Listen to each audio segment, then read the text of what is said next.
আমাদের সম্মানিত অতিথি, প্রিয় গবেষকবৃন্দ, দেশের বিভিন্ন প্রান্ত থেকে যুক্ত হওয়া শিক্ষার্থী এবং সকল গবেষণা অনুরাগীদের জানাই স্বাগত। আজকে আজকে এই session of bioinformatics and artificial intelligence IBAI এবং এটি পরিচালিত হচ্ছে Dawn of bioinformatics limited DOB এর মাধ্যমে। শুরুতেই আমি আমার নিজের পরিচয় দিয়ে দিচ্ছি। আজকের এই সেশনটি সঞ্চালনায় আছি আমি Jannatul Wahid Munami, research talk host and program coordinator Dawn of bioinformatics limited. আমার সাথে কো-হোস্ট হিসেবে আছে মোহাম্মদ মুজতবা এবং খাদিজা আফরোজ বৃষ্টি। আমাদের আজকের এই সেশনটির বিষয় from binding affinity to bioavailability, the real journey of drug candidates. আপনি যদি এমন কেউ হন যিনি গবেষণায় যুক্ত হতে চান বা ইতিমধ্যে গবেষণার সঙ্গে যুক্ত আছেন কিন্তু নিজেকে আরো ভালোভাবে গড়ে তুলতে চান, বিশেষ করে রিসার্চ মেথোডোলজি বা কম্পিউটার এইডেড ড্রাগ ডিজাইন সম্পর্কে পরিষ্কার ধারণা পেতে চান, তাহলে আজকের এই সেশনটি আপনার জন্যই। এবার জেনে নেওয়া যাক সেই প্রতিষ্ঠানটি সম্পর্কে যার মাধ্যমে আমরা আজকে এত সুন্দর একটি সেশন উপভোগ করতে চলেছি। ডন অফ বায়োইনফরমেটিক্স লিমিটেড বাংলাদেশের প্রথম নিবন্ধিত বায়োইনফরমেটিক্স ভিত্তিক লিমিটেড কোম্পানি, যার ফাউন্ডার এবং CEO S K Faisal Ahmed, যার 6 বছরের নিরলস পরিশ্রম, নিষ্ঠা এবং দূরদর্শিতার মাধ্যমে আজ এটি বাংলাদেশের সর্ববৃহৎ বায়োইনফরমেটিক্স সেবা প্রদানকারী প্রতিষ্ঠান হিসেবে গড়ে উঠেছে। বর্তমানে ঢাকা এবং চট্টগ্রামে ডিওবি এর 2টি ব্রাঞ্চ রয়েছে। আপনাদের অনেকের মনে নিশ্চয়ই প্রশ্ন জাগতে পারে যে ডন অফ বায়োইনফরমেটিক্স লিমিটেড মূলত কি কাজ করে। ডন অফ বায়োইনফরমেটিক্স লিমিটেড তৈরি করেছে বায়োইনফরমেটিক্স ইকোসিস্টেম, যেখানে রয়েছে ডিবিএস, ডন বায়োইনফরমেটিক্স সার্ভিসেস, যা বায়োইনফরমেটিক্স এর সার্ভিস হাব হিসেবে কাজ করে। এর সাথে রয়েছে ডিআইবিএআই অর্থাৎ Dawn institute of bioinformatics and artificial intelligence, যা bioinformatics and AI learning hub হিসেবে কাজ করে। এর সাথে রয়েছে ডন আই ল্যাব, যা মূলত বায়োইনফরমেটিক্স রিসার্চ হাব। ডিবিএস বা ডন বায়োইনফরমেটিক্স সার্ভিসেস বর্তমানে 40টিরও বেশি বায়োইনফরমেটিক্স সার্ভিস প্রদান করছে, যার মাঝে রয়েছে জিনোমিক্স, মেটাজেনোমিক্স, মলিকুলার সিমুলেশন সহ অন্যান্য উন্নত কম্পিউটেশনাল সেবা। আমি শুরুতেই বলেছিলাম আমাদের আজকের এই সেশনটি আয়োজন করেছে আইবিএআই অর্থাৎ institute of bioinformatics and artificial intelligence. IBAI মূলত একটি লার্নিং এবং একাডেমিক প্ল্যাটফর্ম, যেখানে শিক্ষার্থীদের জন্য প্রোগ্রামগুলো 4টি ধাপে সাজানো হয়েছে। শুরুতে বিগিনারদের জন্য রয়েছে শর্ট কোর্সেস, ইন্টারমিডিয়েট লার্নার্সদের জন্য রয়েছে 2 উইক ট্রেনিং প্রোগ্রামস, গ্রাজুয়েটস এবং প্রফেশনালসদের জন্য রয়েছে 6 মান্থস রিসার্চ ইন্টার্নশিপ এবং এমএসসি স্টুডেন্টদের জন্য রয়েছে পূর্ণাঙ্গ thesis support. Dawn of bioinformatics লিমিটেডের একটি স্বপ্নের জায়গা হলো Dawn I lab. Dawn I ল্যাবে একটি গুরুত্বপূর্ণ এবং অনেক বড় সাফল্যের বিষয় হচ্ছে লিভার ক্যান্সার চিকিৎসায় নতুন উদ্ভাবন, যেখানে বাংলাদেশের একটি অবহেলিত ভেষজ উদ্ভিদ বিষকাঠিল গাছে এমন কিছু প্রাকৃতিক যৌগ পাওয়া গেছে যা লিভার ক্যান্সারের ভবিষ্যতে নতুন দিক উন্মোচন করতে পারে এর চিকিৎসা ক্ষেত্রে। ডন আই ল্যাবের দীর্ঘদিনের পরিশ্রম, ধৈর্য আর স্বপ্ন আজ বাস্তবে রূপ নিয়েছে। ডন আই ল্যাব অফিসিয়ালি চালু করেছে বাংলাদেশের মেডিসিনাল প্ল্যান্ট ফাইটোকেমিক্যালস ডেটাবেস, যা বাংলাদেশের প্রথম মেডিসিনাল ফাইটোকেমিক্যাল ডেটাবেস। এতে 700টিরও বেশি ঔষধি উদ্ভিদের তথ্য সংরক্ষিত রয়েছে। এই স্লাইডে আমরা দেখতে পাচ্ছি যে বিশ্বব্যাপী বায়োইনফরমেটিক্স সার্ভিস মার্কেট দ্রুত গতিতে বৃদ্ধি পাচ্ছে এবং 2025 থেকে 2034 সালের মধ্যে এর মার্কেট ভ্যালু দক্ষিণ এশিয়ায় উল্লেখযোগ্যভাবে বৃদ্ধি পাবে। এই প্রেক্ষাপটে দক্ষিণ এশিয়ায় বায়োইনফরমেটিক্স খাতে ডন অফ বায়োইনফরমেটিক্স লিমিটেড বাংলাদেশ থেকে একমাত্র সম্ভাবনাময়ী এবং অন্যতম বায়োইনফরমেটিক্স সেবা প্রদানকারী হিসেবে নিজেকে প্রতিষ্ঠিত করেছে। ডিওবি, আইবিএআই, ডন আই ল্যাব নিয়ে আরো বিশদভাবে জানতে আপনারা এর ওয়েবসাইটগুলো ভিজিট করতে পারেন। এবার আমি পরিচয় করিয়ে দিতে চাই আমাদের আজকের honourable guest speaker mister Jamil Azhar Shakil, lecturer and academic coordinator, prime Asia university. এছাড়াও তিনি অভিযাত্রিক স্কুলের অ্যাডভাইজার এবং অভিযাত্রিক ফাউন্ডেশনের ডিরেক্টর হিসেবে দায়িত্ব পালন করছেন। তিনি পূর্বে দ্য অ্যাকমি ল্যাবরেটরিজ লিমিটেডের সিনিয়র এক্সিকিউটিভ হিসেবে অল্টারনেটিভ ডেভেলপমেন্ট এফআইডি বিভাগে দীর্ঘ সময় কাজ করেছেন। আমাদের সম্মানিত অতিথির গবেষণা ক্ষেত্রগুলো অত্যন্ত বৈচিত্র্যময়, যার মধ্যে রয়েছে ফাইটোকেমিস্ট্রি, ঔষধি উদ্ভিদের বায়োঅ্যাক্টিভ উপাদান নিয়ে গবেষণা, ফার্মাকোলজি, সিডেটিভ অ্যানালজেসিক ও অ্যান্টিঅক্সিডেন্ট কার্যকারিতা বিশ্লেষণ, সিএডিডি অর্থাৎ computer aided drug design, molecular docking ব্যবহার করে ড্রাগ ইন্টারঅ্যাকশন বিশ্লেষণ, ক্লিনিক্যাল রিসার্চ, হেলথ কেয়ার এনভায়রনমেন্টে বার্ন আউট ও এমপ্যাথি নিয়ে গবেষণা। আমাদের সম্মানিত অতিথি সাম্প্রতিক গবেষণাগুলোর মধ্যে উল্লেখযোগ্য হলো ইন সিলিকো ফর্মুলেশন ডেভেলপমেন্ট 2025। এই গবেষণায় তিনি মলিকিউলার ডকিং ব্যবহার করে ড্রাগ এক্সিপিয়েন্ট ইন্টারঅ্যাকশন বিশ্লেষণ করেছেন এবং মায়ার্ড রিঅ্যাকশনের সম্ভাব্য ঝুঁকি তুলে ধরেছেন। আমাদের আজকের গেস্ট স্পিকার একাডেমিক জ্ঞান এবং ইন্ডাস্ট্রিয়াল অভিজ্ঞতার মাঝে একটি শক্তিশালী সেতুবন্ধন তৈরি করেছেন। তার অভিজ্ঞতা ও জ্ঞান থেকে আমরা আজকে অনেক কিছু শিখতে পারবো। তাহলে আর দেরি না করে আমি আমন্ত্রণ জানাচ্ছি আমাদের honourable guest speaker mister Jamil Azhar Shakil স্যারকে আজকের সেশনটি শুরু করার জন্য। Sir, the floor is all yours. Thank you. Thank you so much, Monami. আমি তাহলে শুরু করে দিচ্ছি। তাহলে আমি আমার স্ক্রিনটা শেয়ার করে ফেলি। জি স্যার।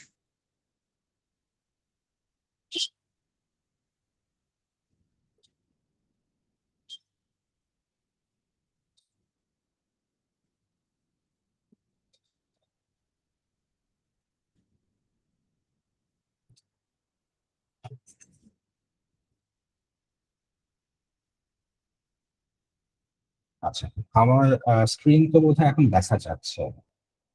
জি স্যার, দেখা যাচ্ছে। অলরাইট, সো আমার ইন্ট্রোডাকশন তো অলরেডি দেওয়া হয়ে গিয়েছে। আজকে আমাদের টপিকটা হচ্ছে from binding affinity to bio availability. এটার এটার পিছনে আসলে একটা উদ্দেশ্য ছিল। উদ্দেশ্যটা হচ্ছে যে কম্পিউটার এইডেড ড্রাগ ডিজাইন, এই জিনিসটা যদিও ড্রাগ ডিজাইন নিয়ে, কিন্তু এই মুহূর্তে দেখা যায় যে ফার্মাসির যারা স্টুডেন্টরা আছে, ফার্মাসি স্টুডেন্টদের পাশাপাশি অন্যান্য যত লাইফ সায়েন্সের স্টুডেন্টরা যারা আছে আর কি, তারা এই কম্পিউটার এইডেড ড্রাগ ডিজাইনের সাথে কোনো না কোনো উপায়ে কিন্তু যুক্ত হয়ে যাচ্ছে। আমি বেশ কয়েকজন ট্রেনারের সাথে আমার কথা হয়েছে বা তাদের ট্রেনিংও আমার দেখা হয়েছে। সেখানে আমি যেটা ফিল করতাম যে তারা হয়তো বা কেমিস্ট্রির ব্যাকগ্রাউন্ডের বা বায়োলজির ব্যাকগ্রাউন্ডের, এছাড়া অন্যান্য ব্যাকগ্রাউন্ডের থেকে থাকে। তো তাদের কাছ থেকে আমি কেমিস্ট্রির যত না ভালো ইনসাইট আমি পেয়ে যাই, একটা আমি কমতি পেয়ে যাই হচ্ছে যে ফার্মাসির যে কোর নলেজটা সেই জায়গাটাতে। তো আমাদের কম্পিউটার এইডেড ড্রাগ ডিজাইন যদি বলি, সেটার মূল উদ্দেশ্যই থাকে যে যেন আমরা অপটিমাইজড এবং বেস্ট যেই ড্রাগ ক্যান্ডিডেটটা, সেটাকে যেন আমরা হচ্ছে আলোর মুখ দ্রুত দেখাতে পারি। আলোর মুখ দেখানো যেত, একটা টাইমে ছিল যে একটা ড্রাগের পিছনে 20 বছরও আমাদেরকে শ্রম দেয়া লাগছে। সেই জিনিসটাকে কমায় নিয়ে আসার জন্যই তো কম্পিউটার এইডেড ড্রাগ ডিজাইন। তো তার জন্য আমি ভাবলাম যে একটু সবাইকে একটু আমি হচ্ছে একটু পরিচয় করাই দিই। মানে যারা ফার্মাসির ব্যাকগ্রাউন্ডের এখানে আছেন, তাদের কাছে আমার ইন্ট্রোডাক্টরি সেশনটা খুবই বোরিং লাগবে। কিন্তু যারা ফার্মাসি ব্যাকগ্রাউন্ডের না, যারা অন্যান্য ব্যাকগ্রাউন্ডের আছেন, তারা হয়তো বা এখান থেকে কিছু আইডিয়া নিতে পারবেন। দেন এগেইন আমাদের মানে আজকের একটা সেশনে আসলে আমি সম্পূর্ণ আইডিয়াটা শেয়ার করাটা খুবই টাফ, বাট আমি কিছু জেস্ট রেখেছি, ইম্পর্টেন্ট কথাবার্তা বলার চেষ্টা করেছি, যেখান থেকে আপনাদের প্রশ্ন জাগবে এবং সেই প্রশ্ন আপনারা নিজেরা যেহেতু আমরা এখানে সবাই রিসার্চার, সবাই সায়েন্টিস্ট, আমরা হয়তো বা সেই দিকগুলোকে আরো ভালো মতো করে যাচাই বাছাই করতে পারবো। আমি এই সেশনের জন্য যখন কন্টেন্ট গুছাচ্ছিলাম তখন আমার নিজের মনে অনেক প্রশ্ন জেগেছে এবং আমি ভাবতেছিলাম যে আচ্ছা এটা সেশনটা আরো 1 মাস পিছালে বোধহয় ভালো হতো, আমি আরো অনেক কিছু নিজেই জানতে পারতাম আর কি। তো যাই হোক আমি শুরু করি। So the real journey of drug ক্যান্ডিডেটরা, আমরা যেটা করি যে বিভিন্ন সময় আমরা যে কনসেন্ট্রেটেড ড্রাগ ডিজাইনের কাজগুলো করি, মলিকুলার ডকিং গুলো করি, সেটার পাবলিকেশনে গিয়ে আমরা একটা টাইমে গিয়ে থেমে যাই বলি হচ্ছে যে হ্যাঁ this is a very good candidate. So যারা ফার্মাসিউটিক্যালসে আছেন তারা এটা নিয়ে আরো ফার্দার কাজ করতে পারেন এবং এটাকে যেন হচ্ছে যে একদম আমরা একটা রিয়েল কম্পাউন্ডে কনভার্ট করতে পারি, আহ, সেটার জন্য আমরা হচ্ছে অনুপ্রেরণা দিই, তারপর আমাদের কনক্লুশনটা টেনে নিই। কিন্তু আসলে কি ঘটছে সেটা যদি আমরা একটু জানতে পারি, আহ তখন মনে হয় আমরা আমাদের যে পাবলিকেশন গুলো হবে সেখানে যদি আমরা আরো 1-2টা ডাটা আমরা অ্যাড করে নিয়ে আসতে পারি, আমাদের পাবলিকেশনের ইম্প্যাক্ট ফ্যাক্টরও কিন্তু আসলে আরো বেড়ে যাবে। সো সেই উদ্দেশ্য থেকেই আজকের এই ছোট্ট সেশনটা। আচ্ছা শুরু করছি। প্রথমেই বলে নেই যে যারা ফার্মাসি ব্যাকগ্রাউন্ডের আছেন তাদের কাছে মনে হবে যে খুবই বোরিং জিনিস। আমি ডে টু ডে লাইফে আমার যা লেকচার থাকে সেখান থেকেই কথাগুলো আসবে, কিছু জিনিস আপনারা সামনেই পাবেন। সো আসে যে বায়ো ফার্মাসিউটিক্স, এই টার্মটা আসছে যে বায়ো এবং ফার্মাসিউটিক্স এই দুটোকে আমরা মার্জ করে নিয়ে আসি। বায়ো মানে বায়োলজি এবং ফার্মাসিউটিক্স কিভাবে আসছে যে বায়ো ফার্মাসিউটিক্সটা হচ্ছে এমন একটা রিলেশন যেখানে ড্রাগের ফিজিকো কেমিক্যাল প্রপার্টিজ এবং সেটা আমাদের বায়োলজির ভিতরে যাওয়ার পরে ওর ফেটটা কি হচ্ছে এবং ওটা আমাদের বডির ভিতরে যাওয়ার পরে যা ফার্মাকোলজিক্যাল অ্যাকশন দিচ্ছে বা থেরাপিউটিক মানে যা অ্যাক্টিভিটিটা দিচ্ছে সেটার একটা রিলেশনশিপ। তো বায়োফার্মাসিউটিক্সটা হচ্ছে আমাদের একটা সাইন্টিফিক বেসিস যা কিনা আমাদের এই ড্রাগ প্রোডাক্টটা আমরা ডিজাইন করছি এবং যে ড্রাগ প্রোডাক্টটা আমরা ডেভেলপ করছি আমাদের ফর্মুলেশন ল্যাবে, তার মাঝের একটা সাইন্টিফিক বেসিস দ্বারা করায় দেয়। সো বায়োফার্মাসিউটিক্স কনসিডারেশনে আমরা দেখতে পাই যে আমরা বেশ কিছু জিনিস নিয়ে আমরা কনসিডার করি। বায়োফার্মাসিউটিক্স এর কনসিডারেশন আসেই কিন্তু একদম ড্রাগটার একদম আদি থেকে একদম অন্ত পর্যন্ত। ড্রাগটা যখন আমরা চিন্তা করব যে হ্যাঁ আমার একটা আহ ধরেন একটা অ্যান্টি এপিলেপটিক ড্রাগ আমার দরকার, বা ধরেন হচ্ছে একটা আহ কার্ডিয়াক ড্রাগ আমার দরকার, এই যে আমরা চিন্তা করি যে আমাদের একটা ড্রাগ দরকার বা হয়তো বা আইডেন্টিফাই করে ফেললাম, মানে কম্পিউটার এইডেড ড্রাগ ডিজাইন মনে করেন হচ্ছে মলিকিউলার সিমুলেশনের মাধ্যমে আমরা হচ্ছে একটা ক্যান্ডিডেটকে আমরা আইসোলেট করে ফেলেছি। সেখান থেকে এই ড্রাগটা যে রিয়েল লাইফে আমরা এটাকে মানে ম্যানুফ্যাকচার করতে পারবো বা সিনথেসিস করে তারপরে ম্যানুফ্যাকচারের দিকে যেতে পারবো এবং একটা ডোসেজ ফর্মে আমরা নিয়ে আসবো এবং সেই ডোসেজ ফর্মটা বাজারে যাচ্ছে, পেশেন্ট সেটা ইনকর্পোরেট করছে, তারপর পেশেন্ট সেই ইনকর্পোরেট করার পরে তার সাইড ইফেক্ট কম হচ্ছে, সাইড ইফেক্ট হয়তো বা একদম জিরোর কাছাকাছি, এবং তার ইন্টেন্ডেড ডিজায়ার যে ইফেক্টটা সেটা সে পাচ্ছে এবং আলটিমেটলি সেই যে ড্রাগটা ছিল সেই ড্রাগটা তার বডি থেকে বেরো হয়ে যাচ্ছে। আমরা জানি যে একটা drug is a poison. So একটা ড্রাগ কম্পোনেন্ট শরীরের ভিতরেও যে থাকবে সেটাও কিন্তু কাম্য নয়। আমরা চেষ্টা করি যেন ড্রাগ প্রোডাক্ট আমাদের শরীর থেকে যত দ্রুত মানে কাজ শেষ হওয়ার পরে তারপর বডি থেকে বের হয়ে যাবে, সেটা থেকে আমাদের উদ্দেশ্য। তো এখানে আমরা যখন এই যে বায়োফার্মাসিউটিক্স কনসিডারেশন নিয়ে আসি তখন দেখতে পাই যে এই যে ড্রাগসটা তার ফিজিক্যাল এবং কেমিক্যাল প্রপার্টিজ, তার সলিবিলিটি, তার পলিমরফিক ফর্মটা কিরকম, তার পার্টিকেল সাইজটা কিরকম, কোন ইম্পিউরিটিস, ইম্পিউরিটিসটা যদি আমি বাদ দেই, বাদ বাকি প্রত্যেকটাই দেখেন আপনারা কিন্তু যারা কম্পিউটার ড্রাগ ডিজাইন নিয়ে আপনারা এর আগের হয়তো মানে পড়াশোনা করেছেন আমি ধরে নিচ্ছি, আপনারা সবাই কিন্তু এই প্রত্যেকটা টার্ম নিয়ে আপনারা পরিচিত। তো ড্রাগটার প্রত্যেকটা বিষয়, তার প্রত্যেকটা ফিজিক্যাল কেমিক্যাল প্রপার্টিজ গুলো, তার সলিবিলিটি কেমন হচ্ছে, তার পার্টিকেল সাইজটা কেমন হচ্ছে, পলিমরফিক ফর্মটা তার কেমন হচ্ছে, যদি পলিমরফিক ফর্ম থেকে থাকে, এই সব কিছুই কিন্তু কনসিডার করতে হয়। যখন আমরা একটা ড্রাগকে আমরা রিসার্চ অ্যান্ড ডেভেলপমেন্ট ডিপার্টমেন্টের মাধ্যমে আমরা কি বলবো একটা একটা ফর্ম আমরা দিতে চাই, একটা ডোসেজ ফর্মে যখন আমরা নিয়ে আসতে চাই, সাকসেসটা কিন্তু ওখানে। আচ্ছা, সো কিছু টার্ম আমি নিয়ে এসেছি, মানে আবারও বলছি যে যারা ফার্মাসি ব্যাকগ্রাউন্ডে তাদের জন্য না, তারা এগুলোর সাথে প্রতিনিয়তই তারা এনকাউন্টার করে এইসব টার্মগুলো। তো ফার্স্ট হচ্ছে যে ফার্মাকোকিনেটিক্স। ফার্মাকোকিনেটিক্স হচ্ছে যে আপনারা যেটা দেখে আসেন যে অ্যাডমেট নামে আপনারা যে ডাটাগুলো তৈরি করেন, সেটা হচ্ছে যে অ্যাবজর্পশন, ডিস্ট্রিবিউশন, মেটাবলিজম এবং এক্সক্রিশন। সাথে হচ্ছে ওই অ্যাডমেটেড আপনারা টক্সিকোলজিক্যাল ডাটাও আপনারা তৈরি করছেন। তো এই ফার্মাকোকিনেটিক্স এই জিনিসটা কিন্তু আমাদের ড্রাগের জন্য বেশ ইম্পর্টেন্ট একটা আহ, কি বলবো, একটা ভাইটাল একটা ইস্যু। বিকজ আপনি একটা এমনও হতে পারে যে একটা ফরেন বডি দিয়ে দিচ্ছেন, সেটার এগেনস্টে কিভাবে রিয়াকশন হবে, খুব সবকিছুই আমাদেরকে খুব মেটিকুলাসলি আমাদেরকে চিন্তা করতে হয়।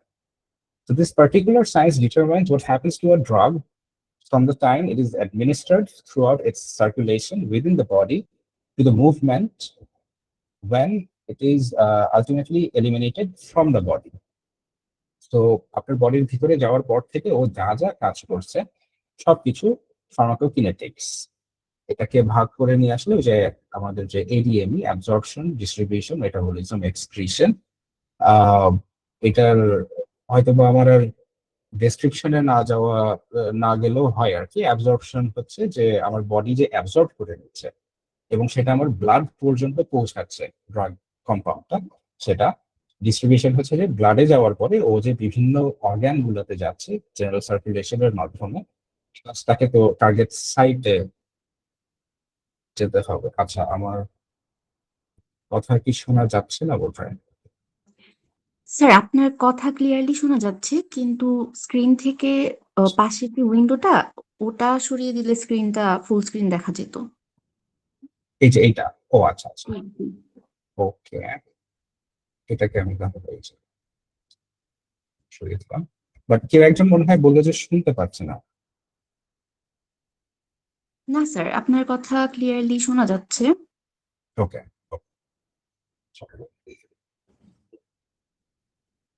একটু তাহলে ওই টেক্সট করে দেন যে বোধহয় কথা ক্লিয়ার আসছে, বা কারো একজনের তাকে হয়তো বা রিস্টার্ট করা লাগতে পারে। জি জি, ঠিক আছে স্যার। রাইট। সো ডিস্ট্রিবিউশন হচ্ছে, এবং ও যে ওর অ্যাক্টিভ সাইট পর্যন্ত যাবে ড্রাগটা যেখানে কাজ করতে হবে যদি সিস্টেমিক ড্রাগ হয়ে থাকে। আচ্ছা, দেন আসছে যে মেটাবলিজম।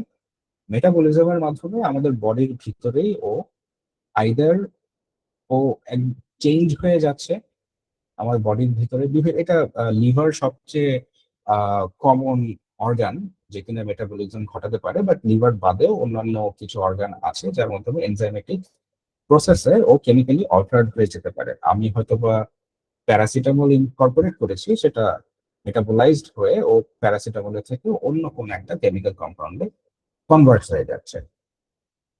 এই কনভার্সনটার পরে কিন্তু আর ড্রাগ কম্পাউন্ডটা যা কাজ করার জন্য এসেছিল সেই কাজটা আর করতে পারবে না। তারপর আসছে এক্সক্রিশন। এক্সক্রিশনের মাধ্যমে আমাদের বডি থেকে যে প্যারেন্ট ড্রাগটা আছে বা এবং যে মেটাবোলাইট গুলো আছে, মেটাবোলাইট হওয়ার ওয়ান অফ দ্য রিজন হচ্ছে যে ও যেন সহজে বডি থেকে বের হয়ে যেতে পারে, সেভাবে করে আমাদের বডি রেসপন্ড করে। সো প্যারেন্ট ড্রাগও যদি থেকে থাকে এবং মেটাবোলাইটও যদি থেকে থাকে, এগুলো সবই আমাদের বডি থেকে এলিমিনেট হয়ে যাবে। এটাই হচ্ছে এডিএ। সো এডিএ থেকে যে আমরা ডাটাগুলো পাই তা আসলে মূলত এই প্রসেস গুলোকেই রিপ্রেজেন্ট করছে। আমি এটা মোটামুটি আমি এক্সপ্লেন করেই ফেলেছি যে ড্রাগটা আমাদের বডি, আমি যখন ইনজেস্ট করছি, যদি আমি ওরালি আমি নিয়ে থাকি, সেক্ষেত্রে ড্রাগটা রিলিজ হবে, ডিজলভ হবে। ডিজলভ হওয়ার পরে অ্যাবজর্পশনের মাধ্যমে ও আমাদের সিস্টেমিক সার্কুলেশন, মানে আমাদের ব্লাড পর্যন্ত যেতে পারবে।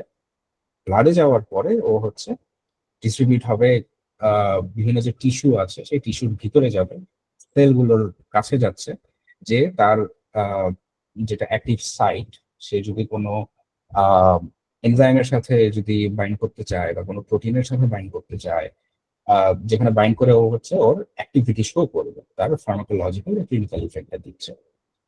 আবার এখান থেকে সে ব্যাক করে ব্লাডের মধ্যেও চলে যেতে পারছে। ব্লাডে যাওয়ার পরে সে কিন্তু এই যে এক্সক্রিশন এবং মেটাবলিজম এই ঘটনাগুলো ঘটে যাচ্ছে, বাট আলটিমেটলি ওকে এক্সক্রিট করে এলিমিনেট হয়ে বডি থেকে ওকে বের হয়ে যেতে হবে। এটাই আমাদের আলটিমেট টার্গেট। ফার্মাকোডিনামিক্স এটাও জানি আমরা যারা ফার্মাসির সাথে রিলেটেড আছি। Pharmacodynamics is the study of biochemicals and physiological effects of drugs in the body. This includes the mechanism of action of the drug and the relationship between drug concentration and effect. ড্রাগের কনসেন্ট্রেশনের সাথে ইফেক্টটা আমি usually যে এক্সাম্পলটা টানি সেটা হচ্ছে যে ধরেন কারোর জ্বর হয়েছে, তো সেই ক্ষেত্রে আপনারা বাজার থেকে নিয়ে আসেন যে প্যারাসিটামল, নাপা নিয়ে আসতেছেন বা এইস নিয়ে আসতেছেন। ওটা থাকে হচ্ছে ওখানে দেখবেন যে গায়ের লেখা থাকতেছে যে জেনেরিক প্যারাসিটামল পিপি 500 mg, বা যদি আপনারা কি জানেন নাপা এক্সটেন্ড নিয়ে আসলে হচ্ছে 665 mg। নাপা বোধহয় 1 এখন আছে, সেটা হচ্ছে যে 1000 mg। তো এইটা আমাদের দেশে যেটা হচ্ছে যে এটা একবারে ডোজেস ফর্ম ওভাবে করে তৈরি করা আছে। আপনি ইনজেস্ট করছেন, আপনার যে জ্বর ছিল সেটা হয়তো সেরে যাচ্ছে, ঘাম দিয়ে আপনার জ্বরটা ছেড়ে যাচ্ছে। এখন এখানে যদি 500 mg জায়গায় আপনাকে ইনকর্পোরেট করা হলো 100 mg, 100 mg যখন ইনকর্পোরেট করা হচ্ছে তখন কিন্তু আর আপনার জ্বরটা কমছে না। কিন্তু আমরা জানি যে প্যারাসিটামল হচ্ছে জ্বর কমাতে পারে, কিন্তু কি হলো আপনি সঠিক পরিমাণে এই যে ড্রাগের যে কনসেন্ট্রেশনটা আপনার বডির ভিতরে হওয়ার কথা ছিল আপনি ততটুকু করাতে পারেননি দেখেই আপনার কিন্তু জ্বরটা আর সেরে যাচ্ছে না। তো এটা কিন্তু একটা ভাইটাল একটা ইস্যু, আসলে কতটুকু পরিমাণ ড্রাগ ইনকর্পোরেট করা লাগছে। এই ডাটাটাও যদি আপনারা প্রেজেন্ট করতে পারেন, প্রেজেন্ট করারও উপায় আছে। আমরা সবসময় জানি হচ্ছে যে ইন ভিভো ক্লিনিক্যাল ট্রায়ালস এর মাধ্যমে হয়, সেখান থেকেও আমরা আস্তে আস্তে সরে আসছি আর কি। সেটাও যদি পসিবল হয় তাহলে আপনাদের যে পাবলিকেশনের দিকে আপনারা যাচ্ছেন, যে রিসার্চের কাজটা করছেন, সেটার ইম্প্যাক্ট কিন্তু অনেক অনেক অনেক গুণে বেড়ে যায়। আচ্ছা,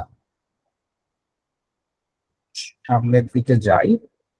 আমরা ইউজুয়ালি ফার্মাকোলজিতে আমরা যেটা দেখে আসি যে ইন ভিভো যদি আমরা ড্রাগ ডেভেলপমেন্ট করতে চাই, যে ফেজেস গুলো আছে, যারা ফার্মাসি স্টুডেন্ট আছেন তারা খুব ভালো মতো করে জানেন। ফার্স্টে থাকতে হচ্ছে প্রি ক্লিনিক্যাল ফেজ। এই ফেজটাতে আমরা হচ্ছে হিউম্যান মডেল নেই না, আমরা এনিম্যাল মডেল নেই। এনিম্যাল মডেল নিয়ে আমরা দেখার চেষ্টা করি যে এটার সেফটিটা আর এটার পিকে মানে ফার্মাকোকিনেটিক যে ক্যালকুলেশন গুলো সেগুলো আমরা এস্টাবলিশ করার চেষ্টা করি। এনিম্যাল মডেলের মধ্যে আপনার এখানে র্যাট মডেল হতে পারে, গিনিপিগ মডেল হতে পারে। সেই মডেলগুলো নিয়ে আমরা হচ্ছে চেষ্টা করি আমাদের মানে ডক্টর কতটুকু সেফ সেটা বুঝার আর কি। তাছাড়া আমরা বায়োফার্মাসিউটিক্স যে বিষয়গুলো আমরা এখান থেকে বের করে নিয়ে আসি সেটা হচ্ছে যে ওর সলিবিলিটিটা কিরকম, পিকে এ ভ্যালুটা কিরকম, পারমিয়েবিলিটি কিরকম। তো এগুলো আমরা কি করি, এই যে অপটিমাইজ করে ফেলি। তো যদি আমরা দেখি যে মানে সলিবিলিটি কম বা পারমিয়েবিলিটি কম, সেক্ষেত্রে আমরা এটাকে অপটিমাইজ করে নিয়ে আসবো। বা আমরা এখন এই অপটিমাইজ করার ক্ষেত্রে আপনার কাছে যেহেতু এখন শুধুমাত্র ড্রাগের মানে ড্রাগ মলিকিউলটা আপনার কাছে চলে এসেছে, আপনি অপটিমাইজ করতে হবে অন্যান্য মিনস ইউজ করে, হয়তো বা ফর্মুলেশনের দিকে আপনি যাচ্ছেন। এই যে যেমন এখানে ফর্মুলেশনে ওরা এএসডি ফর্মুলেশনটা, অ্যামরফাস সলিড ডিসপারশন মেথড, এই মেথডটা ইউজ করে আপনি হয়তো বা এটার সলিবিলিটি আপনি বাড়ায় ফেলতে পারতেছেন। কিন্তু এখানে যদি আমাদের ইনসিলিকো মেথড আমরা যদি ইনকর্পোরেট করে ফেলতাম, যদি আমরা আগে থেকেই জানতে পারতাম যে আমাদের সলিবিলিটিটা বেশ লো, পারমিয়াবিলিটি লো আছে, সেক্ষেত্রে কিন্তু আমরা তখনই আমাদের স্ট্রাকচারেই আমরা হয়তোবা চেঞ্জ নিয়ে এসে এসে এসে এসে আমরা চেক করে দেখতাম যে আচ্ছা ফাইন, তাহলে স্ট্রাকচারের এখানে একটু চেঞ্জ করে ফেললে বা এই রিংটাকে চেঞ্জ করে ফেললে আমাদের সলিবিলিটিটা বেড়ে যাচ্ছে। আচ্ছা, তারপর থাকে হচ্ছে ক্লিনিক্যাল ফেজ 1 and 2। এখানে আমরা এখন আমরা হিউম্যান টেস্টিং এ আমরা ঢুকে যাই ফেজ 1 এবং 2 তে। ফেজ 1 এ আমরা হচ্ছে হিউম্যানের যে ফার্মাকোকিনেটিক যে ডাটাগুলো সেগুলো আমরা কালেক্ট করা শুরু করে দিই। সেফটিটা আমরা চেক করি, টলারেবিলিটি মানে হচ্ছে যে আমরা তো আগেই দেখেছি এই ড্রাগটা হচ্ছে টক্সিক না, বাট কতটুকু টলারেট করতে পারে হিউম্যান। সো ফেজ 1 এ আমরা আসলে হেলদি হিউম্যান বিংস নেই, হেলদি হিউম্যান সাবজেক্ট নিয়ে আর কি, নিয়ে তারপর আমরা হচ্ছে টলারেন্সটা বিল্ড করার চেষ্টা করি, ডাটাটা প্রডিউস করার চেষ্টা করি। ফেজ 2 তে আসতেছে হচ্ছে যে ডোজের রেসপন্সটা কিরকম এবং এফিকেসিটা কিরকম সেটা আমরা চেক করা শুরু করি। মানে আমরা কতটুকু ডোজ দিলে কিরকম রেসপন্স পাচ্ছি, কোন সাবজেক্টে, কোন সাবজেক্ট মানে মানে হিউম্যান সাবজেক্টেই, বাট মানে সাবজেক্ট গুলোকেও তো আমাদের ডিফাইন করা থাকে সেভাবে করে। সো আমাদের মানে অ্যাকচুয়ালি ড্রাগ ক্যান্ডিডেটটার এফিকাসিটা কিরকম সেটা আমরা বের করতে পারি। ক্লিনিক্যাল ট্রায়ালের যে ফেজ 3, সেখানে আমরা হচ্ছে একটু লার্জ স্কেলে তখন আমরা পেশেন্ট নিয়ে আসি। তারপরে আমরা যে এফিকাসিটা আমরা ডাটাটা পেয়েছিলাম ফেজ 2 তে সেটা আমরা ভেরিফাই করি এবং লং টার্মের যে সেফটিটা সেটা আমরা ডিটারমাইন করার চেষ্টা করি। এখন যারা ফার্মাসি স্টুডেন্ট আছেন তারা বলবেন যে স্যার ক্লিনিক্যাল ফেজ তো 3টা না 4টা। তো আমি 4 নম্বর ফেজও আছে, 4 নম্বর ফেজটাকে আমি আর এখানে নিয়ে আসি নাই, বাট যেহেতু এখানে আমাদের আছে টপিকের জন্য দরকার নেই আর কি, সে কারণে ফেজ 4টা হচ্ছে আসলে একটা কন্টিনিউয়াস ফেজ। আপনার ড্রাগটা যখন মার্কেটে চলে যাচ্ছে তারপরও এটাকে সব সময় মনিটরিং এ রাখতে হয়। মনিটরিং এ কে রাখছে? যারা হেলথ কেয়ারের সাথে জড়িত প্রত্যেকটা মানুষ, ডাক্তার বলেন, নার্স বলেন, ফার্মাসিস্ট বলেন, যে কয়জন হেলথ কেয়ারটা পেশেন্টকে প্রোভাইড করার জন্য যারা জড়িত আছে সবাই, এইটাকে বলা হয়েছে ফার্মাকো ভিজিলেন্স। আমরা সবাই ভিজিলেন্ট থাকি। ভিজিলেন্ট থেকে ড্রাগটা কোনো খুবই অ্যাডভার্স কোনো সাইড এফেক্ট দিচ্ছে কিনা বা খুব বাজে রকমের কোনো প্রভাব দেখা যাচ্ছে কিনা সেটার আমরা যেমন লক্ষ্য রাখি, সেরকম কোনো পেশেন্টের থেকে যা কমপ্লেনই আসুক না কেন সেটাকে একদম সোর্স পর্যন্ত, মানে ড্রাগটা যারা ম্যানুফ্যাকচার করছে বা ড্রাগটা যারা ডিজাইন করছে তাদের পর্যন্ত যেন আমরা নিয়ে যেতে পারি সেটার আমরা চেষ্টা করি। আচ্ছা, এখন আসেন এটার সাথে এত সবাই পরিচিত লিপেন্স কেস, যে রুল অফ 5। আচ্ছা, মনে হচ্ছে যে আমি সব কথা বলে যাচ্ছি, সবাই তো শুনতে পাচ্ছে তো না? আমি খুবই ইয়ে হয়ে যাই যখন রেসপন্স না পাই। স্যার আমরা শুনছি, আমরা আছি আপনার সাথে, মনোযোগ দিয়ে সবাই শুনছে। সেশন শেষে তখন কোয়েশ্চেন অ্যান্সার সেশন থাকবে সবার জন্য। ওকে ওকে। সো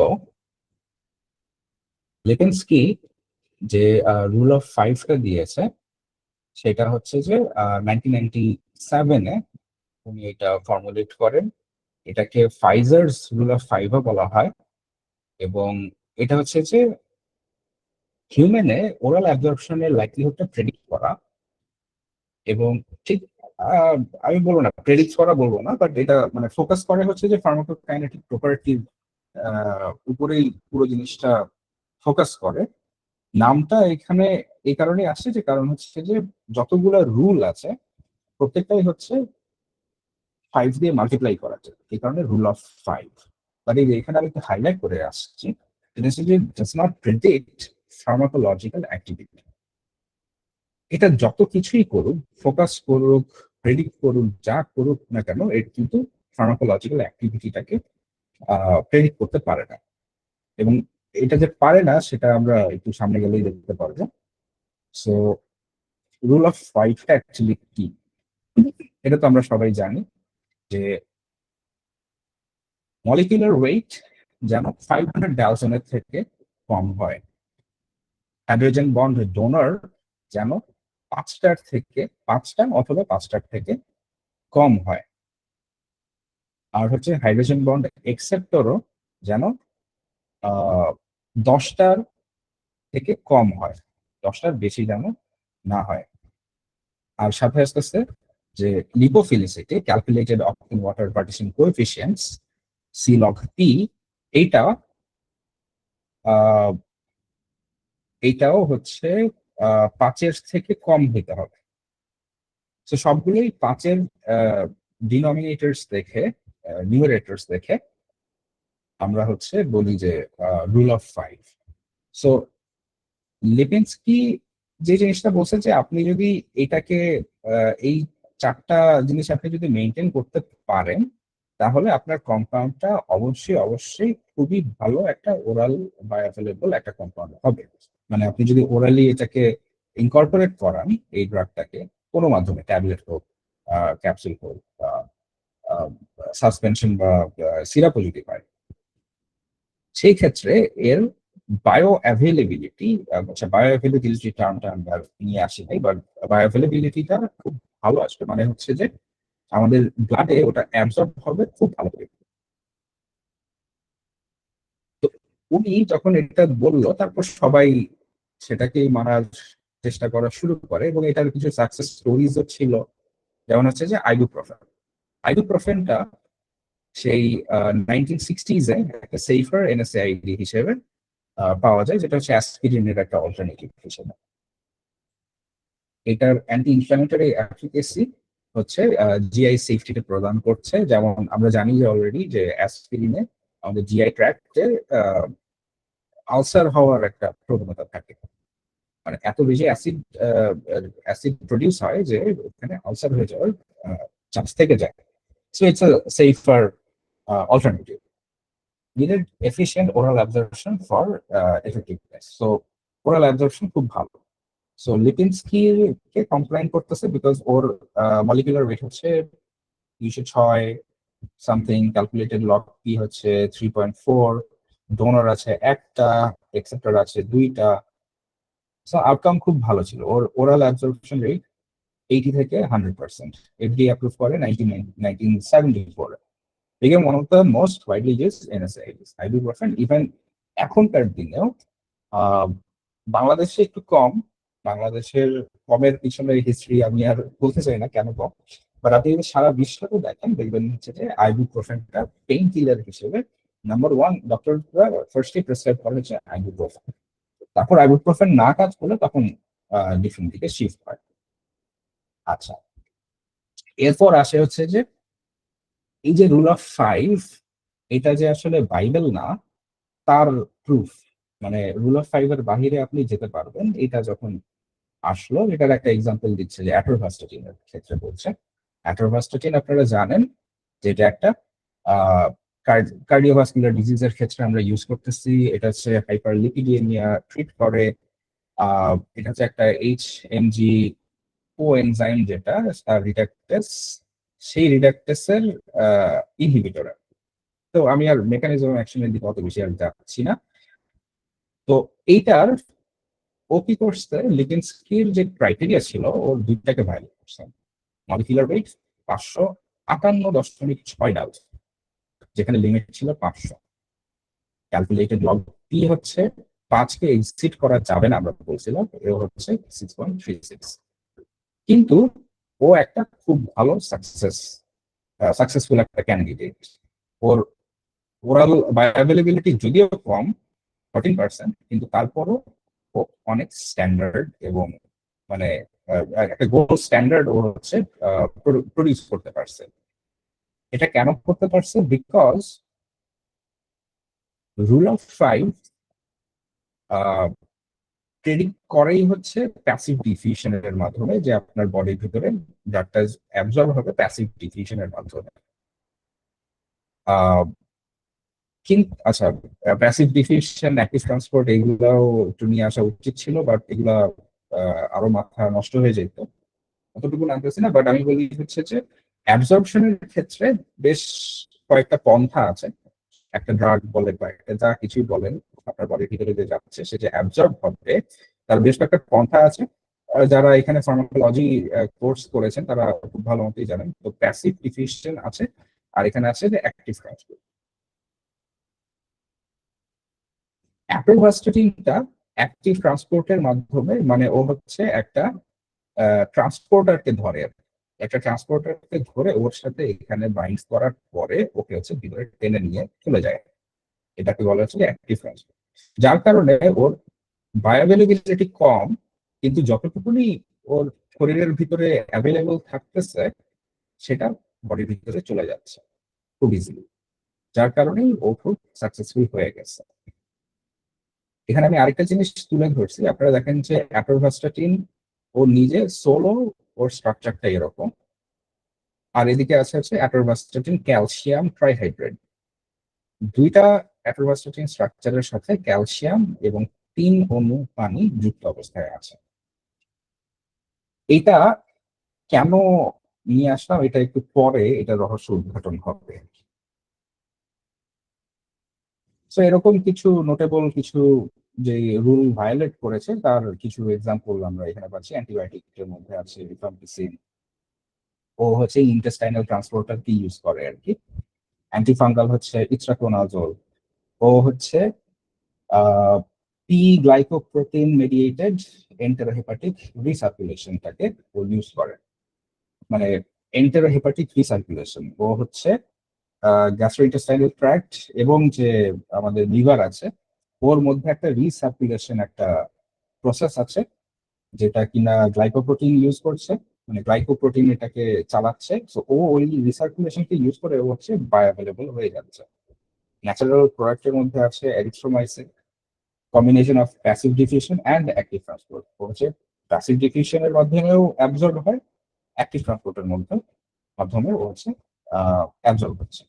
পেপটাইডস হচ্ছে, পেপটাইডস এর ক্ষেত্রে আমরা ওরালি অ্যাবজর্ব করার চেষ্টাই করি না, তো হচ্ছে নন ওরাল অ্যাডমিনিস্ট্রেশনের মাধ্যমে আমরা ওকে পেপটাইডকে ইউজুয়ালি দিয়ে থাকি আর কি। অ্যাক্টিভ ট্রান্সপোর্টার্স যেটা হচ্ছে যে অ্যাটোভাস্টাটিন, ওই যে আমরা যেটা দেখলাম যে অ্যাক্টিভ ট্রান্সপোর্টের মাধ্যমেই ও হচ্ছে ভিতরে ঢুকে যাচ্ছে। এগুলা প্রত্যেকটাই এই যে আমাদের প্যারামিটার গুলোকে ভায়োলেট করেছিল। সো এরপরে আসলে হচ্ছে যে beyond rule of five, BRO5 মানে হচ্ছে beyond rule of five. So তখন দেখা গেল যে আসলে রুল অফ ফাইভ এর বাহিরেও বেশ কিছু করা যাচ্ছে, বেশ কিছু কি বলবো, বেশ কিছু কম্পাউন্ড পাওয়া যাচ্ছে, বেশ কিছু আহ, অনেক ভালো ভালো ড্রাগস আমরা পেয়ে যাচ্ছি, যেটাই যে এখানে দেখলাম আমরা। সো এই beyond rule of five K define করা হয় হচ্ছে যে যেই কম্পাউন্ড গুলো ভায়োলেট করে 2 অথবা তার বেশি লিপিং স্কেজ যে অরিজিনাল ক্রাইটেরিয়া গুলো ছিল সেগুলাকে। এগুলা আসলে খুব কমপ্লেক্স স্ট্রাকচার ইউজ করা হয় এখানে। ম্যাক্রোসাইকেলস থাকছে, মাল্টি রিং সিস্টেম থাকছে, এখানে হচ্ছে ক্যামেলিওনিক ক্যামেলিওনিক প্রপার্টি ইউজ করা হচ্ছে। ক্যামেলিওনিক ক্যামেলিওনিক প্রপার্টি বলতে আসলে বোঝাচ্ছে যে ওই যে ক্ষণে ক্ষণে রং বদলাতে পারে যে কনসেপ্টটা, আসলে বোঝানো হচ্ছে যে আহ, ও ওর যে ইনভায়রনমেন্টে যাবে, আপনি যে স্ট্রাকচারটাই তৈরি করে দিচ্ছেন অবশ্যই খুব মানে বড়ই হতে হয় প্রোট্যাক্ট আর কি। প্রোটিওলাইসিস টার্গেটিং যে কাইমেরা গুলো, এগুলা ওজন হয় মানে মলিকুলার ওয়েট হয় অনেক বেশি, 700 বেশি হয়ে থাকে, কারণ এগুলা বেশ ভ্যাস্ট বড় বড় স্ট্রাকচারের। তো ওকে এমন ভাবে কনফরমেশনটা তৈরি করা হয় যেন ও যে এনভায়রনমেন্টেই যাচ্ছে, যদি অ্যাসিডিক এনভায়রনমেন্টে যায় তখন সে তার প্রপার্টিকে চেঞ্জ করে ফেলে, যদি বেসিক এনভায়রনমেন্টে যায় ওর মানে ওর প্রপার্টিকেই চেঞ্জ করে ফেলতে পারে। এই ধরনের কিছু কম্পাউন্ড তৈরি করা শুরু হলো, increasing importance in targeting complex biological interactions.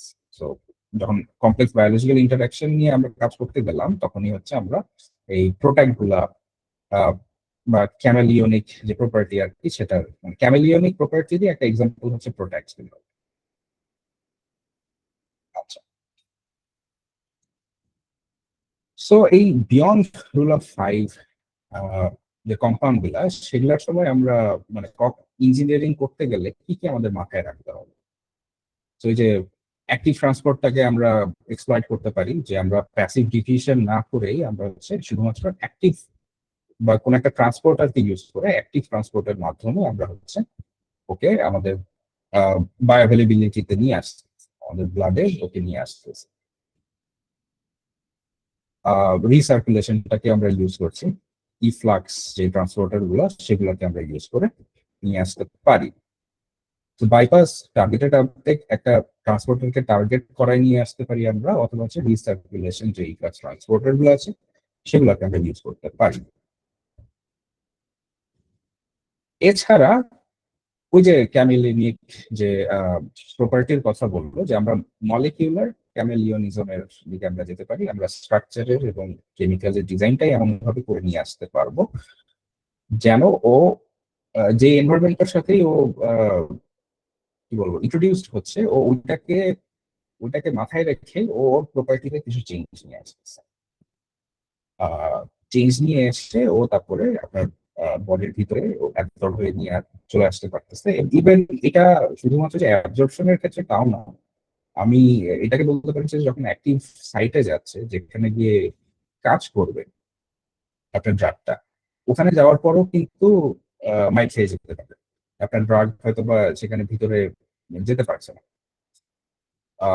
সেলের ভিতরে ওকে পারমিট করতেছে না, পারমিয়েবিলিটি নাই। সেখানেও কিন্তু এই ক্যামেলিয়নিজমটা কাজে লাগানো যেতে পারে।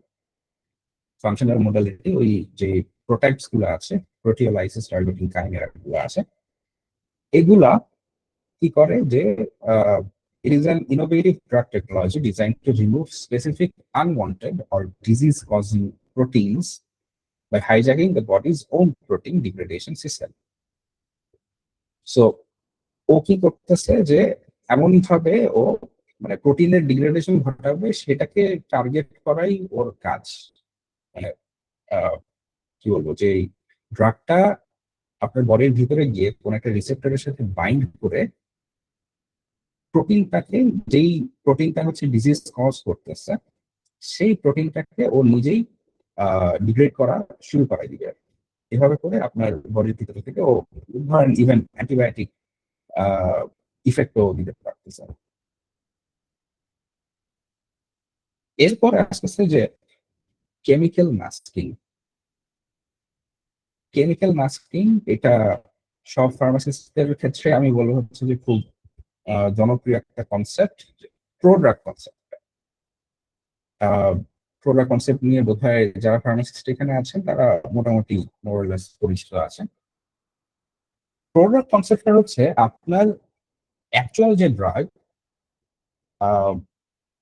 যেটার ডিজায়ার্ড ইফেক্ট দেওয়ার কথা আপনার বডির ভিতরে, আপনি সেটার সাথে সেটাকে এমন ভাবে তৈরি করেছেন যে আসলে এখন ওটার সাথে আপনি হয়তো বা আরো কিছু লেজ আপনি যুক্ত করে রেখেছেন,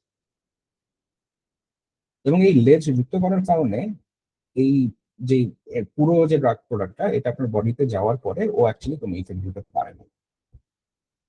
তবে আপনার বডির ভিতরে যাওয়ার পরে ও কোনো না কোনো একটা প্রসেসে, এটা হতে পারে এনজাইমেটিক কোনো একটা প্রসেস অথবা কেমিক্যাল কোনো একটা প্রসেস, যার মাধ্যমে আপনার এই প্রোডাক্ট থেকে আপনার যে ডিজায়ার যে অ্যাকচুয়াল যে আপনার অ্যাক্টিভ যে ড্রাগটা, সেটাকে আলাদা হয়ে যাবে বা কনভার্ট হয়ে যাবে।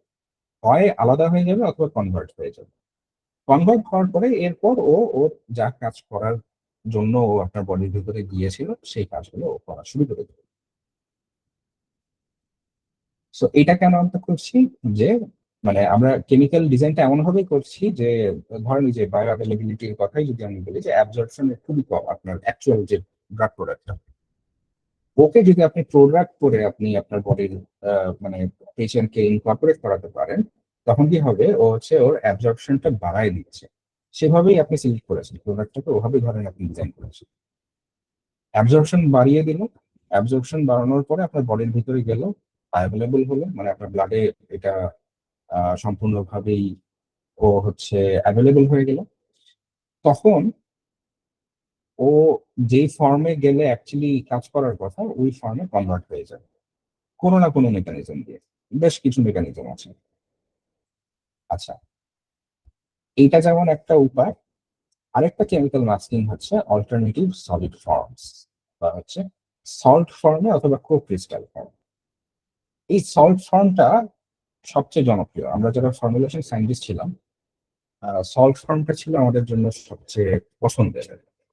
যখনই আমাদের নতুন কোনো ড্রাগ নিয়ে কাজ করতে হতো, বিসিএস ক্লাসিফিকেশন নিয়ে তো আমরা ফার্স্টেই পড়াশোনা করে নিতাম, দেখতাম যে ওর সলিবিলিটি কিরকম, পার্মিয়াবিলিটি কিরকম।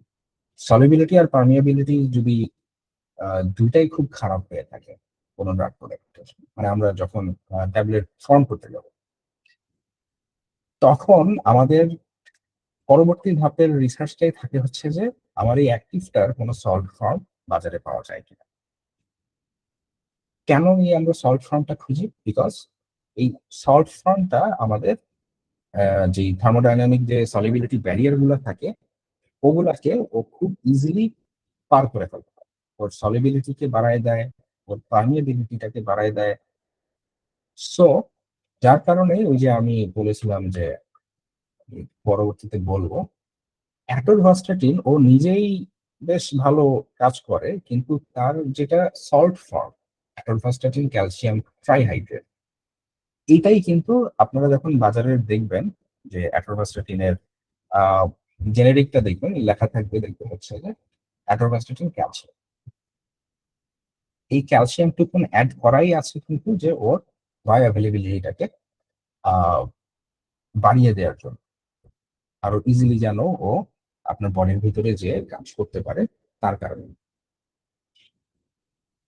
আচ্ছা, এছাড়া হচ্ছে যে অ্যাডভান্স ফর্মুলেশন টেকনোলজিস, কিছু অ্যাডভান্স টেকনোলজি ইউজ করা হয়, যেমন হচ্ছে যে সলিবিলিটি এনহ্যান্সমেন্ট করার জন্য অ্যামরফাস সলিড ডিসপারশন তৈরি করা হয়।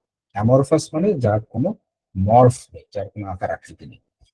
অ্যামরফাস উপায়ে যদি আপনি সলিড ডিসপারশন তৈরি করে তারপর হচ্ছে আপনি ওটাকে, ওই ড্রাগটাকে হচ্ছে আপনি ট্র্যাপ করে ফেলতেছেন এমন একটা কি বলবো, একটা ম্যাট্রিক্সের মধ্যে, যে ম্যাট্রিক্সটা আবার খুব ইজিলি ডিজলভ হয়ে যেতে পারে, এর মাধ্যমে সলিবিলিটি এনহ্যান্সমেন্ট করে ফেলা যায়।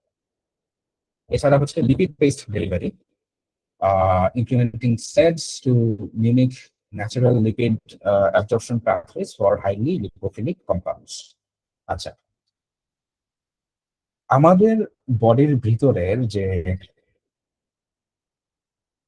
এই যে মেমব্রেনটা ছিল, যে মেমব্রেনটা ভেদ করে অ্যাটোভাস্টাটিনটা চলে আসলো, এই মেমব্রেন গুলা কি ওদের মানে কি বলবো, ওদের ক্যারেক্টারিস্টিক্স হচ্ছে ওরা লিপিড, লিপিড বাইলে। সো লিপিড হওয়ার কারণে যেটা হয় যে আপনি যদি লিপিড বডির ভিতরে দিতে পারেন, ও খুব ইজিলি কিন্তু পারমিয়েট করে ভিতরে চলে যেতে পারে। সো আপনি যদি আপনার ড্রাগটাকে ন্যাচারাল লিপিডের মতো করে রূপ দিতে পারেন, তখন খুব ইজিলি ও পারমিয়েট করে ভিতরে চলে যেতে পারে। বাট এটা ওই যে বলতেছে খুবই অ্যাডভান্সড, মানে এটা করার জন্য বেশ অনেক খড় কুটাতে হবে। এছাড়া আছে ন্যানো ইঞ্জিনিয়ারিং। আমরা জানি যে ন্যানো এখন খুবই, আমরা ন্যানোটেক ওরিয়েন্টেড আমরা অনেক কাজ দেখতে পাচ্ছি। তো আপনি যদি ওয়েট মিল্ড ন্যানো সাসপেনশন তৈরি করে নিতে পারেন, বা সাইক্লোডেক্সট্রিনের ডেক্সট্রিনের কেজ আপনি যদি তৈরি করে ফেলতে পারেন, সেইভাবে করে আপনি হচ্ছে ওর সারফেস এরিয়া যেভাবে ইনক্রিজ করে ফেলতেছেন, তখন আপনার অ্যাকুয়াস রিজলিউশনও ইনক্রিজ হয়ে যাবে। যারা ফার্মাসি স্টুডেন্ট আছেন তারা খুব ভালো মতোই জানেন যে সারফেস এরিয়া যত ইনক্রিজ হবে ওর রিজলিউশনটা তত বেশি ইনক্রিজ হবে। এটা হচ্ছে কি বলে, মানে সমানুপাতিক।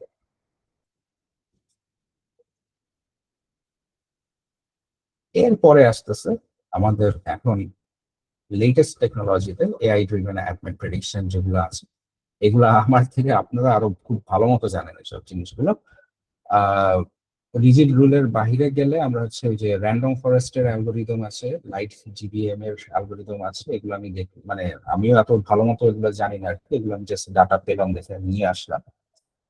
হাই ফিডিলিটি স্ক্রিনিং এর মাধ্যমে আমরা হচ্ছে ড্রাগ লাইকনেস এবং অ্যাডমেন্টের যে প্রপার্টিজ সেগুলার 99% অ্যাকুরেসি এখন নিয়ে আসা পসিবল বলে ক্লেম করা হচ্ছে।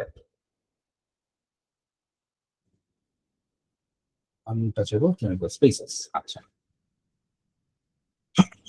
অ্যাবজর্পশন আর যে ফার্মাকোকাইনেটিক ফার্মাকোডিনামিক মডেলিং এর কিছু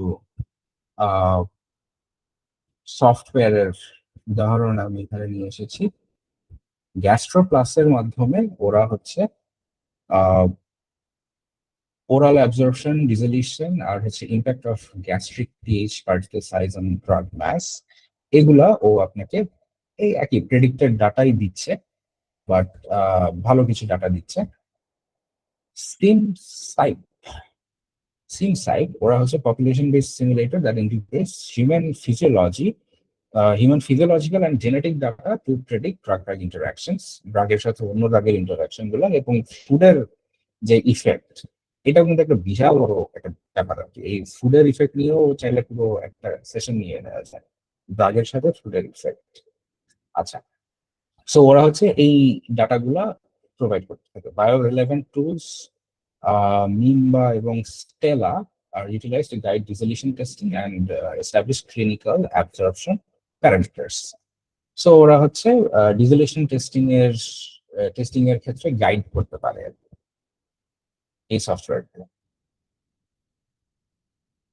এখন এই ইনসিলিকো ড্রাগ ডিজাইনের সাথে বায়োইনফরমেটিক্সটা দেখেন, ইনসিলিকো ড্রাগ ডিজাইনের ক্ষেত্রে আমরা মানে সবসময় আমাদের থাকে হচ্ছে যে আচ্ছা হ্যাঁ আমরা আইডেন্টিফাই করব, কম্পাউন্ড আইডেন্টিফাই করব, বাস তাহলেই তো শেষ। বাট আসলে এখন যুগটা এমন হয়ে গেছে যে প্রত্যেকটা ডিপার্টমেন্টের সাথে অন্য আরেকটা ডিপার্টমেন্টের কিন্তু মানে এখন অতপ্রতভাবে মানে কি বলবো কোলাবোরেশনে এসে কাজ করার সময় চলে আসছে, এবং মানে বাইরের বিশ্বে কিন্তু আসলে এরকমই করতেছে। যেটা ধরেন আমরা ক্যারিয়ার ক্ষেত্রেই বলি যে কম্পিউটার এইডেড ড্রাগ ডিজাইনে তো আপনি চাইলে হচ্ছে যদি একটা আপনার সিএসসি এর একটা ফ্রেন্ডকে আপনি নিয়ে আসতে পারেন, তাকে দিয়ে যদি আপনি একটা মানে আপনি নিজে যদি না পারেন, এমএল যদি না পারেন আর কি, মেশিন লার্নিং যদি আপনার কাছে মনে হয় যে কঠিন জিনিস, এবার আপনি একজন দক্ষ মানুষকে নিয়ে আসলে মেশিন লার্নিং কাজে লাগাই নিয়ে আসতে পারতেছেন। তো আসলে এই জিনিসটা আরো দরকার, আসলে কোলাবোরেশনটা আস্তে আস্তে আমাদের আরো বাড়াতে হবে। সো ইন সিলিকো ডিজাইন এবং বায়োফার্মাসিউটিক্স এর যে সাইনার্জিটা যদি আপনি নিয়ে আসতে পারেন, তখন হচ্ছে প্রোঅ্যাক্টিভ ইঞ্জিনিয়ারিং আপনি করতে পারতেছেন। আপনি আইডেন্টিফাই তো করতেই পারতেছেন, এবং আপনি তখন ডেলিভারিতে যা ফ্ল আছে সেগুলো আপনি ফিক্স করে নিয়ে এসে আপনি মানে খুব ক্লিনিক্যাল ট্রায়াল বেশ কস্টলি আর কি, সেখান থেকে আপনি বেশ মানে কস্ট আপনি কমাই নিয়ে আসতে পারেন। এই মুহূর্তেও কমে আসছে, কমে যে আসে নাই তা না, বাট আমাদের ফিউচার আমি যা দেখতে পাচ্ছি যে অ্যাকচুয়ালি আরো অনেক কমায় নিয়ে আসা possible. The digital bridge, computational modeling transform raw molecular structures into predictable biopharmaceutically optimized drug products. So আপনি যদি ওই যে আমি বললাম বায়োফার্মাসিউটিক্স এর মূল উদ্দেশ্য থাকে হচ্ছে যে একদম আদু থেকে অন্ত পর্যন্ত যদি আপনি অঙ্কটা মাথায় রেখে আপনি ডিজাইনিং এর দিকে যেতে পারেন, যে এই ড্রাগটা অ্যাকচুয়ালি একটা ট্যাবলেট ফর্মে যদি আমি নিয়ে আসি, তাহলে আদৌ এটা মানে আলো দেখতে পারবে কি পারবে না, সেটা যখন মাথায় নিয়ে এসে আপনি আরো বেশি চিন্তা ভাবনা করে যদি আপনি মডেলিং করতে যান, ডিজাইনটা করতে যান, তখন ততই হচ্ছে আপনার কি বলবো আপনার কস্ট কমে আসতেছে, টাইম কমে আসবে, রিস্কও কমে আসবে। Efficiency, drastically reducing the risk of clinical failure by ensuring developability is baked into the design phase. So আপনি যদি ডিজাইনের সময় এই জিনিসটা মাথায় রেখে আপনি করতে পারেন, তখন ক্লিনিক্যাল ফেলিয়ার হয়, প্রচুর হয়, সেটাকেও তখন আমরা কমায় নিয়ে আসতে পারবো।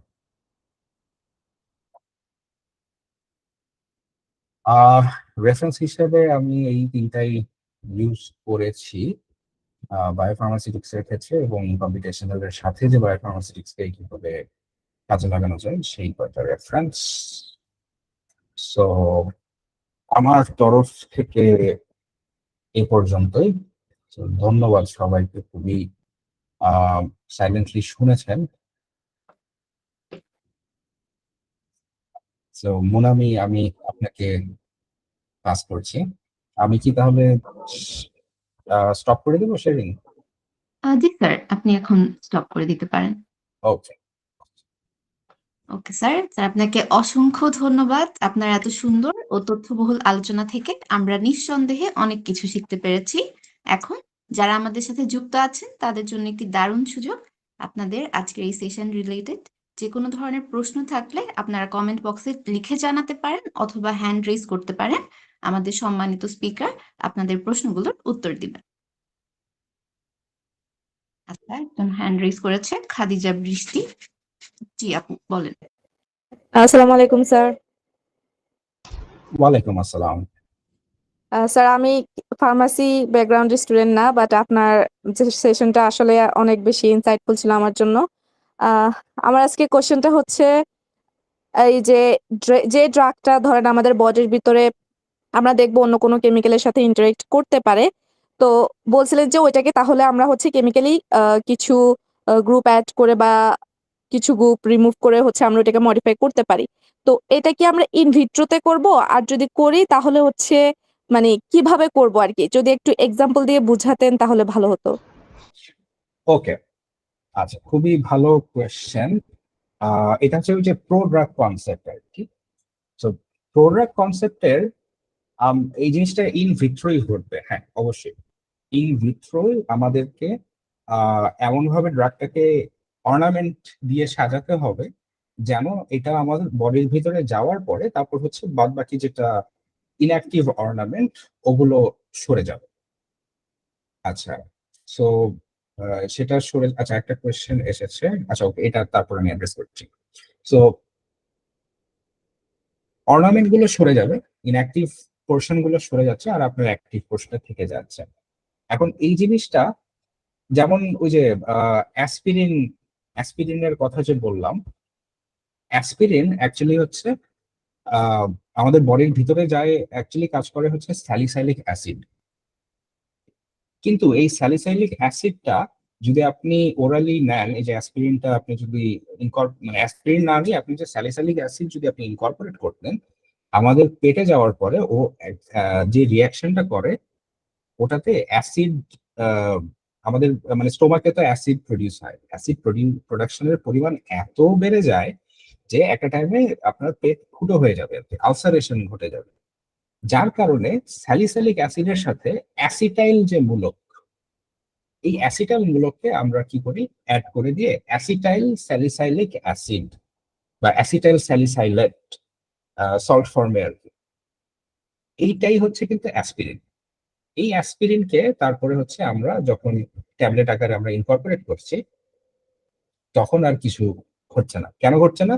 কারণ ওই স্টোমাকে যতক্ষণ ও থাকছে, ও অ্যাসিটাইল স্যালিসাইলিক অ্যাসিডই থাকছে, কিছু ঘটবে না। এরপরে যখন ও আপনার ইন্টেস্টাইনাল ফ্লুইডে যাচ্ছে, ডিজলভ হচ্ছে, তারপর আপনার বডির ভিতরে চলে যাচ্ছে বা অ্যাভেলেবল হচ্ছে, মানে ব্লাডে চলে যাচ্ছে।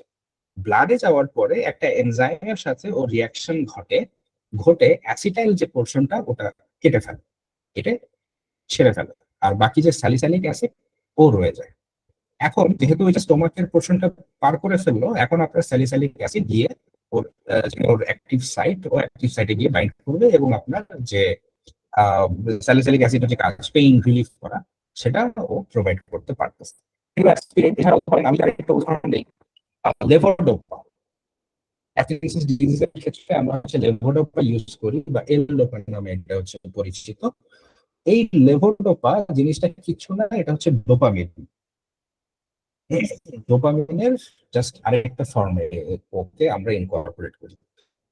এল-ডোপা যখন আমাদের বডির ভিতরে যায়, আহ, কেন করতেছি? আচ্ছা, আপনারা জানেন যে ট্রিপল বি, যেটা ব্লাড ব্রেইন ব্যারিয়ার, আমাদের ডোপামিন তো দরকার হচ্ছে ব্রেইনে। পার্কিনসন্স ডিজিজে ডোপামিন প্রোডাকশন কমে যাচ্ছে, ডোপামিনটা দরকার হচ্ছে আমাদের ব্রেইনে। কিন্তু ডোপামিন যদি আপনি হচ্ছে ইনজেকশন আকারেও দেন বা আপনি ওরালিও নেন, আপনার ব্লাডে চলে যাচ্ছে, কিন্তু ওই ব্লাড ব্রেইন ব্যারিয়ারটাকে ক্রস করতে পারতেছে। যার কারণে আমরা হচ্ছে মানে ওই যে লেভো রোটেটরি যে ব্যাপারটা এখানে, সেটাকে নিয়ে এসে ডোপামিনকে একটু কেমিক্যালি অল্টার করে আমরা হচ্ছে লেভোডোপাকে আমরা ইনকর্পোরেট করি, যেটা কিনা ব্লাড ব্রেন ব্যারিয়ারকে ক্রস করতে পারে। ক্রস করে আপনার ব্রেইনে চলে যাচ্ছে, ব্রেইনে যাওয়ার পরে তারপর ও কেমিক্যালি অল্টার্ড হয়ে ডোপামিন হয়ে যাচ্ছে, এবং আপনার ব্রেইনে ওর যে কাজ করে, ও ডোপামিন যা কাজ করে সেটা ও করতে পারছে। আহ আচ্ছা, মোটামুটি বোধহয় কোয়েশ্চেনের অ্যান্সার দিতে পেরেছি, নাকি কোনো কনফিউশন ছিল? না স্যার, কনফিউশনে। Thank you so much sir. Thank you, thank you. আচ্ছা, একটা বোধহয় এটা কিভাবে দেখবো, টেক্সট স্যার আমাদের কমেন্ট বক্সে আরেকটা কোয়েশ্চেন এসেছে, রাইট। সেটা হচ্ছে আমি রিড আউট করছি। তাইফা সিদ্দিকা উনি জানতে চেয়েছেন why ibuprofen is not used as painkiller in Bangladesh. আচ্ছা, ওয়ালাইকুম আসসালাম। না, আইবুপ্রোফেনও বাংলাদেশে ইউজ হয়, কিন্তু হচ্ছে আইবুপ্রোফেনের বাদেও আরো যা যা ড্রাগ আছে, যে ন্যাপ্রোক্সেন আছে, তারপর হচ্ছে নাপা তো আছেই, বাট এখন বেশ, হ্যাঁ, ন্যাপ্রোক্সেন, ইভেন ওই যে আরেকটা কি যেন আছে না, কিটোরোল্যাক, রাইট? রোল্যাক, হ্যাঁ হ্যাঁ, কিটোরোল্যাক, এগুলো বেশি ইউজ হচ্ছে এখন। হ্যাঁ, কেন বেশি ইউজ হচ্ছে সেটার আসলে উত্তর যারা ফার্মাসিস্ট আছে তারা জানেনই, যে আসলে আমাদের যে ফার্মাসিউটিক্যাল কোম্পানিগুলো আছে তারা আসলে প্রমোট করার চেষ্টা করে যে আমাদের এটাই ভালো, ওটাই ভালো। এবং যখন দেখা যায় তারা একটা প্রোডাক্টকে তারা মার্কেটে শো করতে পারতেছে না, বা মানে ইন্ট্রোডিউস করতে পারতেছে না, কোনো সেল আসতেছে না, তখন তারা চেষ্টা করে হচ্ছে যে ওটার অল্টারনেটিভের দিকে যেতে। আমি আপনার এইটার থেকে আমি হচ্ছে আরেকটা উদাহরণ দিব, যেটা সব আমি বলবো যে ফার্মাসিস্টদেরই হচ্ছে একটা ক্ষোভ আর কি। সেটা হচ্ছে যে আমরা জানি যে বাংলাদেশে সেক্লো পাওয়া যায়, সেক্লো পাওয়া যায়, আবার হচ্ছে সার্জেলও পাওয়া যায়। সেক্লো হচ্ছে ওমিপ্রাজল, রাইট? আর সার্জেল হচ্ছে এসোমিপ্রাজল। হিসেবে কিন্তু মানে বাংলাদেশের কনসেপ্টে আমাদের আমাদের রিজিয়নে আমাদের প্রবলেমটা হচ্ছে শুধুমাত্র ওই আমরা একটু বেশি মশলা খাই, ভাজা পোড়া বেশি খাই, এগুলো। So, এগুলার থেকে যতটুকু আপনার তৈরি হয়, এই গ্যাস্ট্রিক যে প্রবলেম ধরে তৈরি হয় বা গ্যাস্ট্রাইটিস যতটুকুনি তৈরি হচ্ছে, এটা কিন্তু ওমেপ্রাজল দিয়েই পসিবল। খুব বেশি হলে এসোমেপ্রাজলে যাওয়া লাগতে পারে। তো ইউজুয়ালি দেখবেন হচ্ছে যে অ্যান্টিবায়োটিকের সাথে একটা গ্যাসের ওষুধ হচ্ছে, গ্যাস্ট্রাইটিস এর ওষুধ প্রেসক্রাইব করে দেয়। তো এইটা দেখবেন যে এখন ওমেপ্রাজলের পরে এসোমেপ্রাজল আসলো, এসোমেপ্রাজলের পরে প্যান্টোপ্রাজল আসলো, প্যান্টোপ্রাজলের পরে হচ্ছে র্যাবেপ্রাজল আসলো, র্যাবেপ্রাজলের পরে এখন ডেক্সল্যান্সোপ্রাজল আসলো। সো একটার পরে একটা নতুন নতুন ড্রাগ আমরাই তৈরি করতেছি। আমরা যারা সায়েন্টিস্ট আছি আমরাই তৈরি করতেছি, কিন্তু এগুলা আসলে কিন্তু দরকার ছিল না বাংলাদেশের। আহ, খুব বেশি হলে প্যান্টোপ্রাজল অনেকে মানে আহ, এটা প্রেসক্রাইব করার কথা হচ্ছে যে ওমেপ্রাজল যার কাজ করছে না, আপনাকে ওমেপ্রাজল দিয়ে ডাক্তার লিখে দিয়েছে, ওমেপ্রাজল কাজ করছে না, আপনি ডাক্তারকে গিয়ে বলে যে ডাক্তার আমার তো গ্যাস্ট্রাইটিস এখনো হচ্ছে, আহ, তাহলে আমি কি করতে পারি, তখন আপনাকে হচ্ছে এসোমেপ্রাজলে যাওয়া। তারপর এসোমেপ্রাজলও যদি না কাজ করে তখন প্যান্টোপ্রাজলের দিকে যাওয়ার কথা। কিন্তু এখন যেটা হচ্ছে যে কিছু একটা ইনফ্লুয়েন্সের কারণে আসলে অনেক আমরা অনেক বেশি ড্রাগ বাজারে নিয়ে আসছি এবং সেগুলাই প্রেসক্রাইব হয়ে যাচ্ছে। আহ তো এইটাই আইবুপ্রোফেনও হয়, প্রেসক্রাইব হয় আর কি, বাট যতটুকুন হওয়া উচিত আর কি ততটুকুন হয় না, এই জন্য। ইয়া। আচ্ছা, আমরা লাস্ট আর একটা কোয়েশ্চেন নিয়ে আমাদের সেশনটি শেষ করব। একজন হ্যান্ড রেজ করে আছেন, নাহিদ খান, আপনি আপনার প্রশ্নটি করতে পারেন। ইয়েস। আসসালামু আলাইকুম স্যার। ওয়ালাইকুম আসসালাম। স্যার আমার প্রশ্ন ছিল যে ড্রাগ রিপারপোজিং বিষয়টা নিয়ে আরকি। যে আমরা এখন আরকি মানে আমি রিসেন্টলি কিছু ইয়া দেখতেছি যে ওরা করে কি মানে ইন সিলিকোর মাধ্যমে ওরা মানে পুরোনো কিছু মানে কম্পাউন্ড থেকে ওরা মানে ইন সিলিকোর কিছু প্রক্রিয়া করে তারপর ওরা প্রমাণ করে যে মানে এই ড্রাগটা ওই নির্দিষ্ট প্রোটিনের সাথে বাইন্ডিং এফিনিটি বেশি বা মলিকুলার ডেসক্রিপ্টর গুলো বেশি ভালো। তো সেই অনুসারে ওরা আর কি ইয়া করে যে এই ড্রাগটা ওর থেকে ভালো। তার মানে একটা উদাহরণ আছে যে সেটা হলো যে অ্যালজাইমারের জন্য যেই টো- টোনেবাজিল নামক একটা ওষুধ আছে মানে ওইটা ইউজ হচ্ছে আর কি। তো রিসেন্ট কিছু আমি একটা ইয়া দেখলাম, পেপার দেখলাম, সেখানে রোলুপেরিডন নামে যে ইয়াটা আছে যেটা স্কিজোফ্রেনিয়াতে ইউজ করা হয়, তো ওইটাতে ওরা সাজেস্ট করতেছে যে এটা ব্লাড ব্রেন ব্যারিয়ার পাস করে বলে তো এটা মানে এটার বাইন্ডিং এফিনিটিও বেশি, তাই এটা বেস্ট। তো আসলে জিনিসগুলো কি এরকম নাকি না, মানে আমাদের এটা মানে এটা তো আর বায়োলজিক্যাল কোনো কিছু না, জাস্ট ইনসিলিকো প্রুফ যে এটা এরকম ভাবে ইয়া করে। তো মানে এটার কি আদৌ কোনো পরবর্তীতে কোনো ওষুধ মানে আহ, হবে বা বা এটা দিয়ে কি মানে ওষুধ বানানো সম্ভব এমন কিছু? আমার ব্যাকগ্রাউন্ডটা ফার্মেসি। ওকে, ওকে, সো আমি মানে আপনার ব্যাকগ্রাউন্ড ফার্মাসির, বাট আমি চেষ্টা করি যে সবাইকেই মাথায় রেখে অ্যান্সার দেওয়ার। সো বিষয়টা হচ্ছে যে হ্যাঁ, রিপারপাসিং করে আমরা মানে এই রিপারপাসিংটা এখন অনেক বেশি চলতেছে, বিকজ মানে কম্পিউটার এইডেড ড্রাগ ডিজাইনটা খুব সহজ হয়ে গেছে। সো মানে আমরা চেষ্টা কর মানে আমরা হচ্ছে গ্যাপ খুঁজে বের করতে করতে করতে করতে এখন আমরা হচ্ছে চিন্তা করলাম যে আচ্ছা, এটা তো 20 বছর আগে বা 30 বছর আগে এটা একটা কাজের জন্য এটা ইউজ হওয়া শুরু হয়েছিল, বাট এটা তো এখনো আছে। তো আমি দেখি আমার, যেহেতু আমার কম্পিউটার আছে, আমার সফটওয়্যার আছে, আমি চেষ্টা করে দেখি যে এটার অন্য কোনো জায়গার প্রেডিক্ট করা যায় কিনা, যে অন্য কোনো ক্ষেত্রে এটা কাজে লাগে কিনা। তো এই কাজটা চলছে, এটা আমি বলবো যে খুব ভালো কাজ। আহ তাতে আসলে রিপারপাসিং হয়ে একটা ড্রাগের যদি আরো বেশ কিছু কাজ খুঁজে বের করা যায়, খারাপ না। তবে ওই যে মানে আমার আজকের সেশনটার উদ্দেশ্যই আসলে যেটা ছিল সেটা হচ্ছে যে এই রিপারপাসিং করে আসলে কতটুকুন পর্যন্ত ডাটা বের হচ্ছে। যদি এতটুকুনি আসে যে হ্যাঁ, এটার আসলে ব্লাড ব্রেইন ব্যারিয়ারটা ক্রস করতে পারতেছে, কিন্তু আদৌ কি ও মানে আমরা যদি ইনভিভোতে যেতাম, ইনভিভোতে গিয়ে মানে ব্লাড ব্রেইন ব্যারিয়ার তো ওই যে বললাম যে ডোপামিন, এল ডোপাও তো ক্রস করতেছে, কিন্তু ডোপামিনের কাজ করতে different। তো ও কি আদৌ সেম কাজটা করতে পারতেছে কিনা, সেটার কোনো এনিম্যাল মডেলের স্টাডি আছে কিনা, মানে ফার্মাকোলজিক্যাল কোনো স্টাডি আছে আছে কিনা। তো যিনি এটা মানে কম্পিউটার এইডেড ড্রাগ ডিজাইন দিয়ে শুধুমাত্র হচ্ছে প্রেডিকশনটা উনি পাবলিশ করেছিল হয়তোবা, তো ওইটার যে কনক্লুশন হয়তো বা টেনেছিল যে হ্যাঁ, এটা দিয়ে যেহেতু ব্লাড ব্রেইন ব্যারিয়ার ক্রস করছে, সো আমার হাইপোথিসিস হচ্ছে যে এটা নিয়ে আসলে ফার্দার কাজ করা যেতে পারে।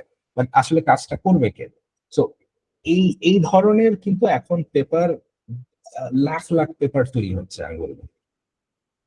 তো সেখান থেকে আবার খুঁজে বের করা যে আসলে আচ্ছা হ্যাঁ, মানে একটা মানুষ তো আবার খুঁজে খুঁজে বের করে কিভাবে করে, তো তার থেকে যদি উনি কোলাবোরেশনে যেত, উনি যদি কোনো একটা ক্লিনিক্যাল ট্রায়ালের যারা কোম্পানিগুলো আছে আর কি, ইউএসএ তেও আছে, বাইরের দেশে আছে, বাংলাদেশে নেই এই মুহূর্তে, ইন্ডিয়াতেও আছে, তাদের সাথে যদি উনি কোলাবোরেশনে যেতে পারতো।